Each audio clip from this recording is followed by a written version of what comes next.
d'État, ministre de l'Environnement et Développement durable, F. Bazaïba Massoudi, a procédé ce jeudi 11 avril 2024 au lancement du projet de construction du bâtiment devant abriter le système national de surveillance forestière en République démocratique du Congo. C'était à la faculté des sciences agronomiques de l'université de Kinshasa. Doudou Montiri était là pour le compte des Canal Congo Télévision.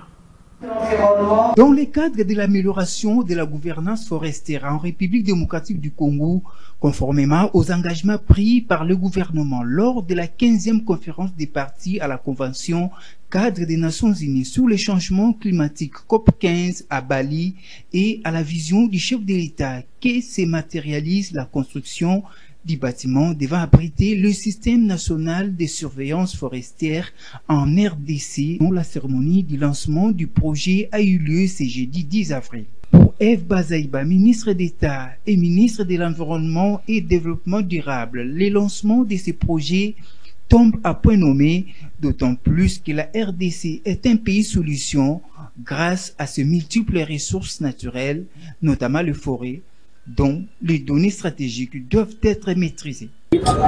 Comme vous le savez, le lancement du bâtiment qui va abriter le Centre national de surveillance forestière, ça tombe à point nommé parce que nous avons un immense potentiel forestier, comme tant d'autres ressources naturelles dans notre pays. Aujourd'hui, la RDC a une autre épithète, RDC Pays Solution, face au réchauffement de la planète. Et nous sommes la solution parce que nous avons justement cette solution basée sur la nature qui se trouve être nos forêts, nos ressources en eau, nos minéraux stratégiques, le tout ensemble. S'agissant donc des forêts qui par excellence absorbent les pollutions, qui diminuent le réchauffement de la planète, nous sommes obligés d'abord de les connaître parce qu'on peut faire un micro-baladeur. Il y a d'abord en termes de chiffres, des données diffèrent. Et aussi pour comprendre à quel moment on peut parler de la déforestation, dégradation de nos forêts. Il faut les connaître, il faut les voir, il faut les monitorer pour mieux les surveiller. Et pour les valoriser, il faut les connaître. Si nous ne savons pas les données statistiques, il y a nos forêts, le service est rendu. Si nous n'avons pas ces données à les mettre dans notre JBC, comment est-ce que nous allons aller, par exemple, dans le marché Crédit Carbone? Ce n'est pas possible. Et comment est-ce que nous allons gérer durablement nos forêts sans devoir les surveiller? La meilleure manière de surveiller aujourd'hui, c'est l'utilisation des nouvelles technologies y afférentes, notamment la télédétection, avec le système géospatial de contrôle, de surveillance. Et c'est là où nous devons les avoir. Il ne faut pas qu'à tout moment nous puissions importer et l'expertise et l'outil.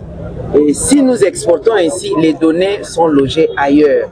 Pour accéder à ces données, ça pose problème, ça devient beaucoup de mécanismes. Alors si nous les faisons nous-mêmes, comme c'est le cas actuellement, nous allons garder nos données et les chercheurs qui viendront et nous-mêmes, nous allons les utiliser en bon escient. Voilà pourquoi nous disons c'est opportun. S'en suivra la pose de la pierre angulaire du dit projet par F. Bazaïba devant plusieurs invités et partenaires, parmi lesquels le recteur de l'université de Kinshasa.